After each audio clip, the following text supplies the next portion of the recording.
नमस्कार दोस्तों, मेरा नाम है मनीष कुमार सिंह और आप देख रहे हैं 4 पीएम महाराष्ट्र। आपका बहुत-बहुत स्वागत करता हूं। दोस्तों, महाराष्ट्र की सियासत में राजनेताओं के मन में क्या चल रहा है, ये समझना अपने आप में बहुत टेढ़ी खीर है। और खास तौर से 2024 में जो महायुति सरकार बनी है, उसके बाद 2 नेता, देवेंद्र फडणवीस और एकनाथ शिंदे, इन दोनों के मन में क्या चल रहा है, ये समझना तो अब आजकल जानकारों के बस से भी बाहर हो गया है। दोस्तों, एक खबर आपने देखी थी, हमने भी वो 4 पीएम पर आपको खबर दिखाई थी कि कैसे आपदा प्रबंधन प्राधिकरण यानी एसडीएम में जो विभाग है, उसमें देवेंद्र फडणवीस खुद अध्यक्ष हैं और अजीत पवार को भी शामिल किया गया, लेकिन एकनाथ शिंदे को बाहर का रास्ता दिखाया गया। लेकिन दोस्तों, अब खबर आ रही है और इंटरेस्टिंग खबर है कि एकनाथ शिंदे इस आपदा प्रबंधन प्राधिकरण में शामिल होने जा रहे हैं। जी हाँ दोस्तों, फडणवीस सरकार के निर्णय में बदलाव किए जाएंगे और डिप्टी सीएम एकनाथ शिंदे को भी इस आपदा प्रबंधन प्राधिकरण में शामिल किया जाएगा।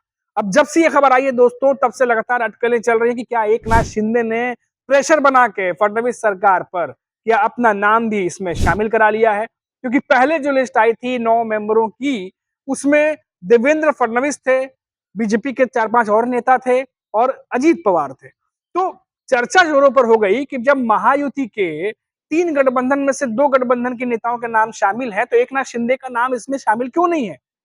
उनके अंदर तो शहरी विकास विभाग और वो डिप्टी सीएम भी है, उनका नाम तो होना चाहिए था। लेकिन जब उनका नाम इसमें नहीं दिखा, तो अटकलें तेज हो गई कि क्या अभी भी जो गहरी खाई दोनों नेताओं के बीच में है, वो बढ़ती जा रही है? क्या देवेंद्र फडणवीस नहीं चाहते कि एकनाथ शिंदे शामिल हो, या एकनाथ शिंदे की नाराजगी की वजह से अब बीजेपी गैर जरूरी जो उनकी नाराजगी को समझ रही है, वो नहीं चाहती कि एकनाथ शिंदे आए? लेकिन जो ताजा खबर आ रही है दोस्तों, उसके मुताबिक अब एकनाथ शिंदे आपदा प्रबंधन प्राधिकरण यानी एसडीएम में शामिल होने जा रहे हैं और जरूरी जो बदलाव हैं, वो एकनाथ शिंदे को शामिल करने के लिए भी किए जा रहे हैं दोस्तों। अब सवाल ये है कि क्या एकनाथ शिंदे के दबाव में बीजेपी आ गई? क्या फडणवीस सरकार को दबाव में फैसला लेना पड़ा? आखिर पहले एकनाथ शिंदे को क्यों नहीं शामिल किया गया और अब क्यों किया जा रहा है? अब इसी की बात देखिए दोस्तों, ये तो अभी ताज़ी खबर थी। इसके अलावा अगर आप देखिए, तो जो लगातार खबरें चल रही हैं, ऐसा लग रहा है कि बीजेपी कहीं न कहीं एकनाथ शिंदे से अब क्या पीछा छुड़ाना चाहती है। बार-बार इसको लेकर के भी हमने देखा कि बार-बार जानकार ये बात कर रहे हैं, क्योंकि जिस तरीके से अजीत पवार को तरजीह दी जा रही है और एकनाथ शिंदे को पीछे रखा जा रहा है, ऐसा लग रहा है कि बार-बार एकनाथ शिंदे जो हैं, उनको उस तरीके की इम्पोर्टेंस नहीं दी जा रही जो 2022-23 में मिल रही थी। अब देवेंद्र फडणवीस जो हैं, वो इन दिनों एमबीए के नेताओं से भी मिल लेते हैं।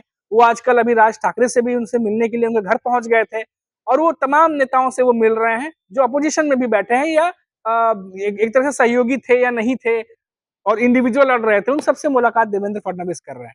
अब इन मुलाकातों को आने वाले निकाय चुनाव, बीएमसी चुनाव से जोड़ के देखा जा रहा है कि बीजेपी कुछ और लक्ष्य साधने की कोशिश कर रही है। क्या देवेंद्र फडणवीस उसका ताना बाना बुन रहे हैं, या फिर एकनाथ शिंदे की जो बार्गेनिंग वाली जो राजनीति है, जो दबाव बनाने वाली राजनीति है, क्या देवेंद्र फडणवीस को वो रास नहीं आ रहा और आने वाले समय में क्या उससे निपटने की तैयारी देवेंद्र फडणवीस कर रहे हैं? तो ये अपने आप में सवाल लगातार दोस्तों महाराष्ट्र की सियासत में गूंज रहा है।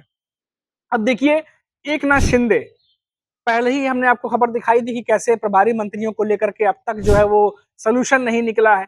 देवेंद्र फडणवीस दावोस में थे और जब यहाँ पर नासिक से बीजेपी के नेताओं को प्रभारी मंत्री बना दिया गया, रायगढ़ से अजीत पवार के एनसीपी को नेता को प्रभारी मंत्री बना दिया गया, तो किस तरीके से एकनाथ शिंदे के नेताओं में नाराजगी फैली थी और आपत्ति दर्ज कराने के बाद उस फैसले पर स्टे लगा दिया गया और कहा गया कि जब देवेंद्र फडणवीस लौटेंगे तो फिर इस पर फाइनल फैसला लिया जाएगा। लेकिन देवेंद्र फडणवीस को वापस लौटकर आधे महीने से ज्यादा का समय अब होने को आया है और 15-20 दिन करीब हो गए होंगे, लेकिन अभी तक इस पर फैसला जो है वो नहीं हुआ और एकनाथ शिंदे अभी तक इसका इंतजार कर रहे हैं।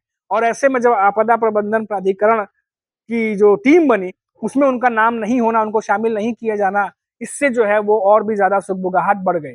खबर तो ये भी है दोस्तों कि एकनाथ शिंदे के कई नेता नाराज हो गए थे, लेकिन उन्होंने खुलकर मीडिया में बयान नहीं दिया, लेकिन इतने नाराज थे और अपनी जो विरोध है वो दर्ज कराई, अपनी नाराजगी दर्ज कराई, जिसके बाद एकनाथ शिंदे की शिवसेना की तरफ से दबाव देखते हुए फडणवीस सरकार को यह फैसला लेना पड़ा और एकनाथ शिंदे को भी आपदा प्रबंधन प्राधिकरण जो एसडीएमए की जो टीम है, जो मेंबर है, उसमें शामिल करना पड़ रहा है दोस्तों।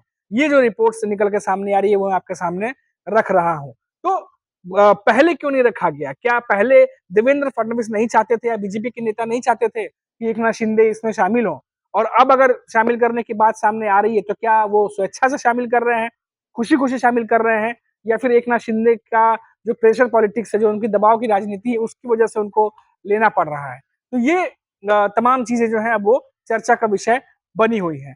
तो अभी देखना होगा दोस्तों, क्योंकि अभी तक ना ही देवेंद्र फडणवीस ने इस पर कुछ कहा है, ना ही एकनाथ शिंदे की तरफ से कोई बयान आया है, और ना ही अजीत पवार ने ऑफिशियली इस पर कुछ कहा है। ये तमाम खबरें आ रही हैं सोर्सेस के हवाले से, रिपोर्ट्स के हवाले से, और क्योंकि आपदा प्रबंधन प्राधिकरण एसडीएम में कई सारे मंत्री शामिल हैं, और खासतौर से बीजेपी के नेता ज्यादा शामिल हैं। और आपको बता दें कि आपदा प्रबंधन प्राधिकरण ये जो गठन है, इसका गठन साल 2005 में किया गया था। मुंबई में जो बारिश हुई थी, आपको याद होगा, बाढ़ सी स्थिति पूरी पैदा हो गई थी और बहुत सारी तबाही मची थी।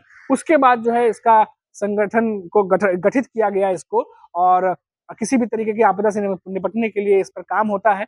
और कहा जाता है कि शहरी विकास विभाग जिसके पास होता है, उसको तो इस विभाग में होना ही चाहिए, क्योंकि काफ़ी चीज़ें जो है वो आसान हो जाती हैं। और क्योंकि शहरी विकास विभाग एकनाथ शिंदे के पास है और वो नहीं थे, इसलिए ये बातें और भी ज़्यादा जो है वो चर्चा का विषय बनी हुई थी। तो अभी के लिए इतना ही दोस्तों, आप देखते रहिए 4 पीएम महाराष्ट्र, और लौटेंगे तो बात करेंगे किसी बड़ी खबर पर। तब तक के लिए इजाज़त दीजिए। नमस्कार।